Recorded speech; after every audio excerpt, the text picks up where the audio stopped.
Pala mga payaba, magluluto tayo ng ating burger stick. So ito ang ating ingredients: mushroom, bawang, chicken cubes, paminta, harina, and itong gatas, and itong burger stick natin.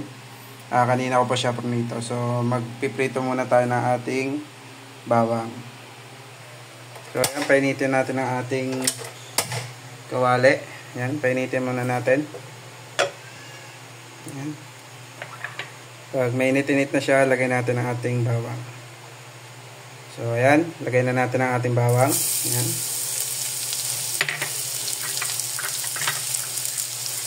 Naiwan pa. Then hintayin lang natin siya mag-brown. Then haluin muna natin. Sa mahinang apoy lang natin siya igisa mga payaba.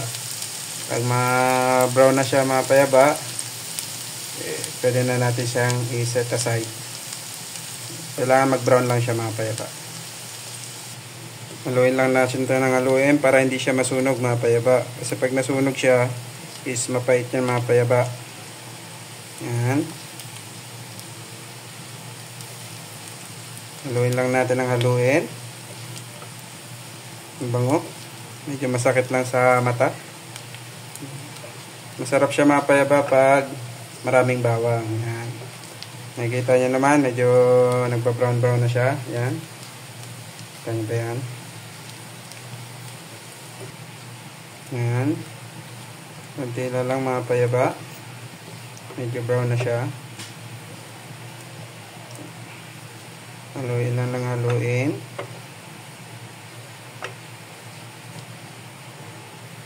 Yan.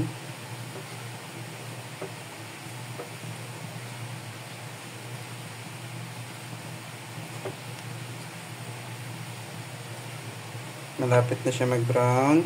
Nakikita ko na. Yan. Alalayan lang natin sa pagluluto ng bawang para hindi siya masunog. Yan. So ayan mga payaba, okay na siya, brown na siya, no? So isalin muna natin siya para sa ating ingredients mamaya. Yan, patayin natin. Then isalin natin siya dito sa ating pansala. Ito yung pinakamadaling way para hindi mo na isa-isahin yung bawang. Yan. Yan. So ayan mga payaba, no? Salin na natin siya. Okay na. Salin natin siya dito sa ating lagayan. Yan. Ganda. Uy, natapon. Then lagay natin ang ating mantika.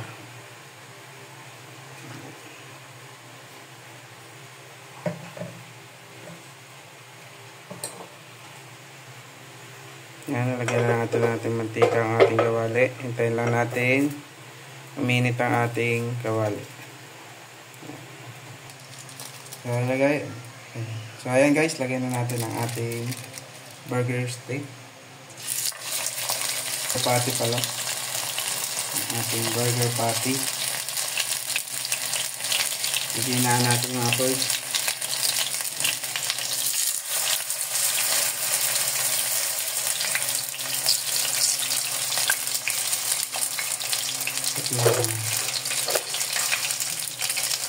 Kailangan medyo brown ang ating burger.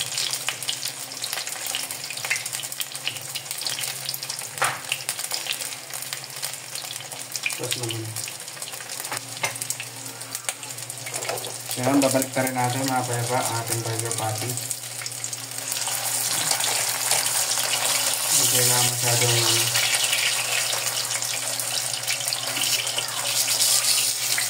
sigit lang naman yung patuloy. So, ganun lang ulit mga payaba. Pag-brown din lang natin ang ating burger patty. Oops.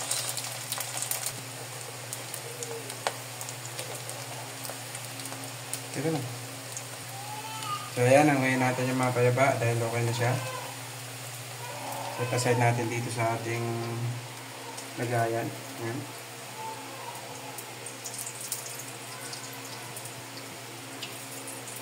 And another one. Ayan, natin siya.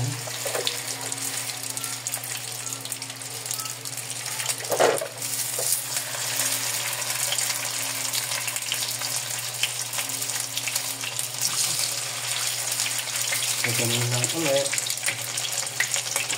So, ganun lang ulit mga payaba. Hintayin lang natin ulit siya mag-brown.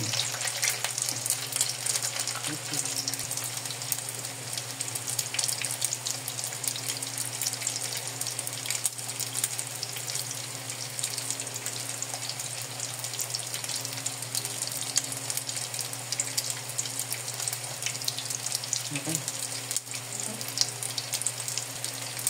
So, babagtaran natin. Nakakats yung second batch.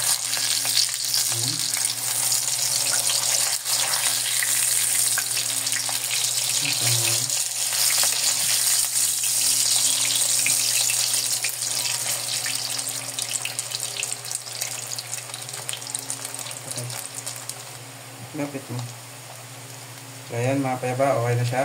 Just ilagay ulit natin dito.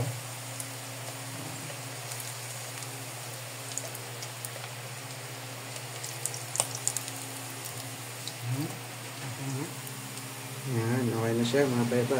So ayan, lagyan na natin ng star margarine. Yan, dyan po natin siya igigisa.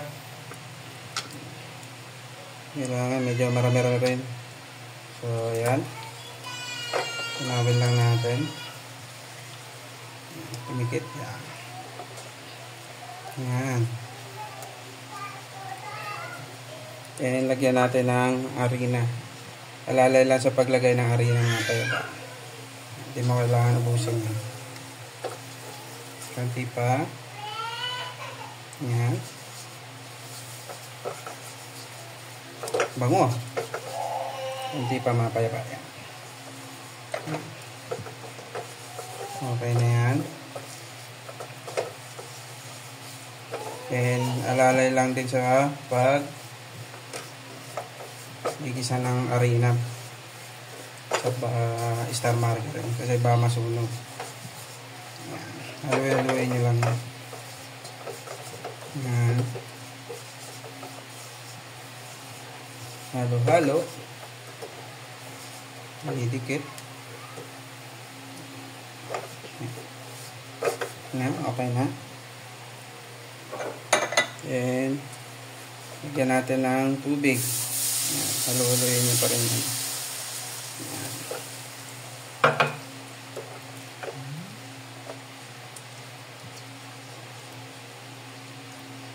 Tatansyahin nyo lang din yung tubig mga payaba. Katunawin. Yan ulit natin.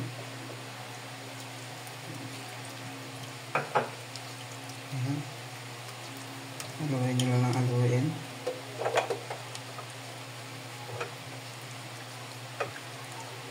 Dalawang ating cameraman. Haluin nyo lang siya ng haluin. Ang payaba. Ilagay naman natin ang ating milk. Yan. Any kind of milk dyan, mga payaba. Kung anong gusto nyo gatas dyan. Yan. Haluin natin. Then, lagay na natin ang ating mushroom. Yan. Yan. Sarap yung maraming mushroom. Yan.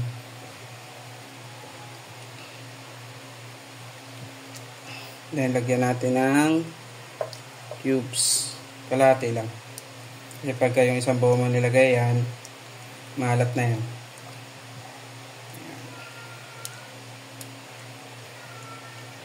Halo-halo lang ulit. Then, lagyan natin ng paminta. Cut na natin yan. Then, halo-halo ulit.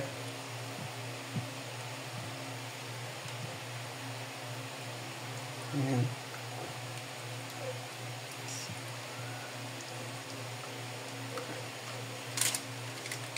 And konting magic sarap. Ayan. Kalasa lang. Ayan. Hintayin lang natin siya kumulo. Ayan.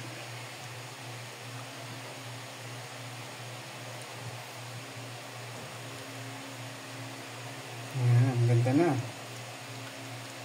Pakuloyin lang natin siya.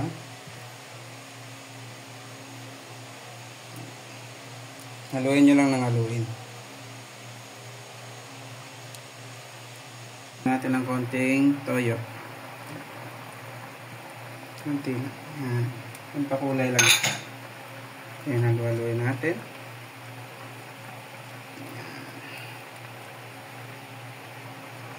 Halo-halo lang. Then, tikman natin mga payaba. Yung okay na ating lasa.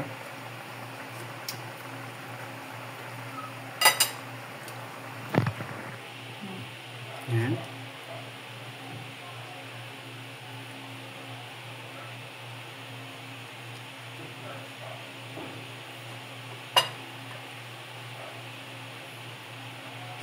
Okay na yan. Kumukulo na mga payaba. Okay na rin yung lasa niyan. Yan. Then, lagay na lang natin ating pati pala.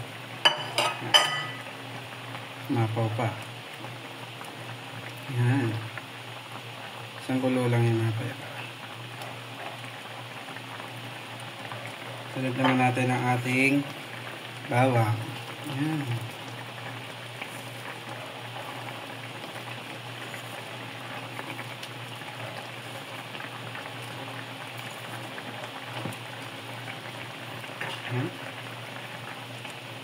Pakuluin lang natin, tapos okay na yung mga payaba.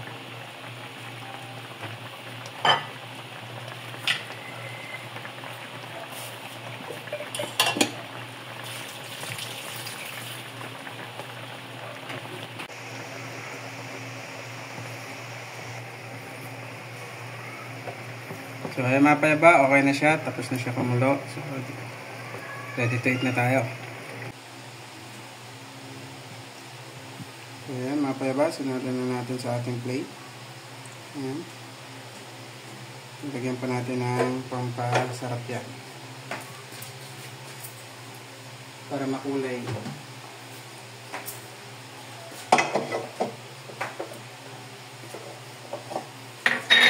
So, lagyan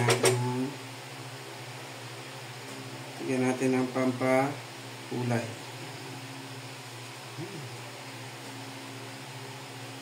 And ang ating uli.